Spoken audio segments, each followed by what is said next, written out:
कुकरमध्ये 2 पळ्या तेल टाकले, मोहरी जिरं टाकते, बारीक कट केलेला कांदा तो पण टाकायचा. आणि मी इथं खिचडी बनवते, खानदेशी खिचडी. खूप फेमस आहे खानदेशी खिचडी. अद्रक लसूणची पेस्ट, मी अद्रक लसूणची पेस्ट करूनच ठेवते फ्रीजमध्ये, जेव्हा लागलं तेव्हा टाकायचं. आता बारीक कट केलेला टमाटर टाकते. तुम्ही शेंगदाणा पण टाकू शकतात, पण मुली यांना शेंगदाणा खात नाही, मग मी काय टाकले नाही. शेंगदाणा, तेजपत्ता, लवंग, मिरी, दालचिनी असं टाकायचं. ही मुलगी आगाऊपणा करते इथं. आता इथं टाकायचं धना पावडर, जिरं पावडर, हळद. आणि मी इथं आहे ना गरम मसाला अजिबात वापरणार नाही, कारण की आहे ना मिरची मसाला आहे माझ्याकडं. बघा, मिरची मसाल्यामध्ये आहे ना सगळे काही मसाले यात खडा मसाले सगळे, कांदा आहे, लसूण आहे, खोबरं आहे,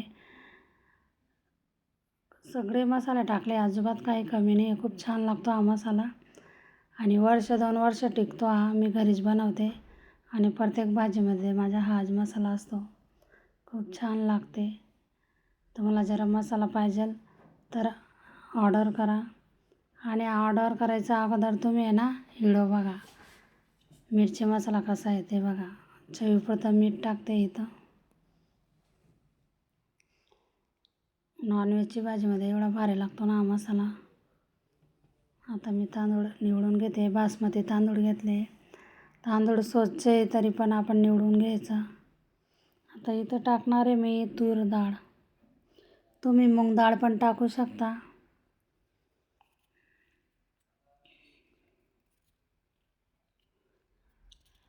खानदेशी खिचडी म्हणजे खानदेशमध्ये ना 1 दिवसाआड 2 दिवसाआड खिचडी असते, म्हणजे असते संध्याकाळी, आणि खूप आवडते लोकांना ही खिचडी.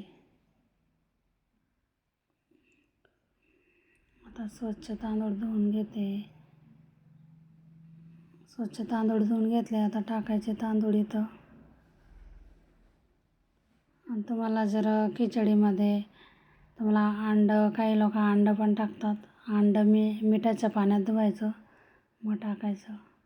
मी अंडं काय टाकणार नाही आहे. आता तांदूळ टाकून घेते आणि बघा किती छान खिचडी होते. बघा, तुम्हाला दाखवते. व्हिडिओ आवडला तर लाईक करा, शेअर करा. खिचडी किती मस्त झाली.